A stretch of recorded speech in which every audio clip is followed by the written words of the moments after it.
Guys, just real briefly, I want to tell you about my layering system that I'm using this specific hunting season.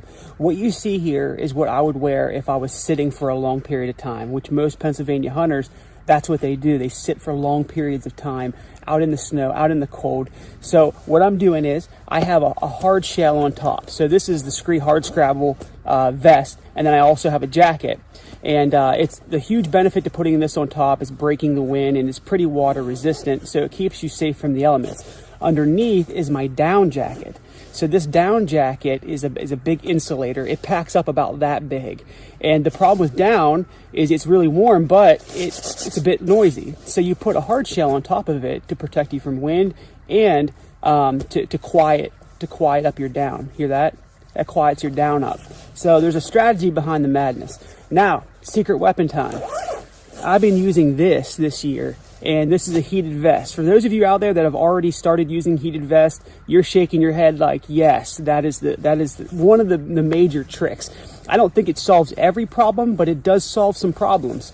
So what you do is there's a battery. So I keep a bunch of these little batteries. I just throw them in my pack. They're relatively cheap nowadays. But all you have to do is, and mine's actually a solar battery too. So you get the solar battery ready, you hold this button in right here, and there's different colors for the different levels of, how warm do you want the jacket. For me, I like to keep it on red. That's the warmest. But let me explain the benefit and why I'm using this the way I am. So obviously, if you're in a box blind, you could use a buddy heater. But a lot of guys don't have the luxury, especially if they're hiking out onto public land and they're just sitting down somewhere and they don't have the luxury of a box blind, or they're exposed to the elements. Well, I can feel this thing already heating up, and it heats up around your neck too, which is really important, keeping that neck nice and warm and holding that heat in.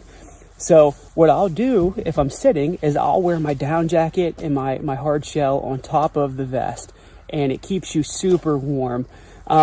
Now, when I'm doing a hunt like I am with Heath out in the public land and we're moving, I usually just wear my merino wool from Scree underneath this vest, or both vests. So I'll take the only thing I'm taking out is the down. I'll keep it in my pack. It packs up that big. I'll throw it in my backpack. So I'm basically just wearing my base layer, which is merino wool, and then I have the heated vest, and then I have the hard scrabble vest.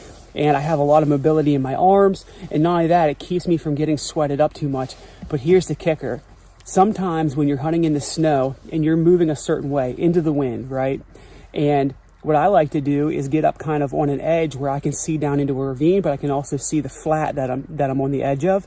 And sometimes it's better, it just depends on how thick it is and where you're at. Sometimes I go right down the middle of the ravine and I can see the side walls, and the deer stand out a lot more in the snow. But what I like to do is if we run into some does or we run into a group of deer, what I like to do is if I have to stop and I have to wait for them to move through before we can go around them, you're going to get cold because you don't have your down jacket on. You don't want to get it out because it's noisy and you got to sit there for a while. Just hit the button and turn your vest on.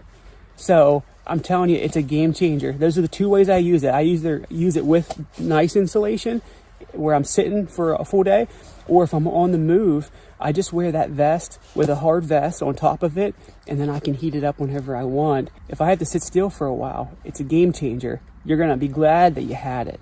Click that link in the description and it'll take you right to where you can purchase one.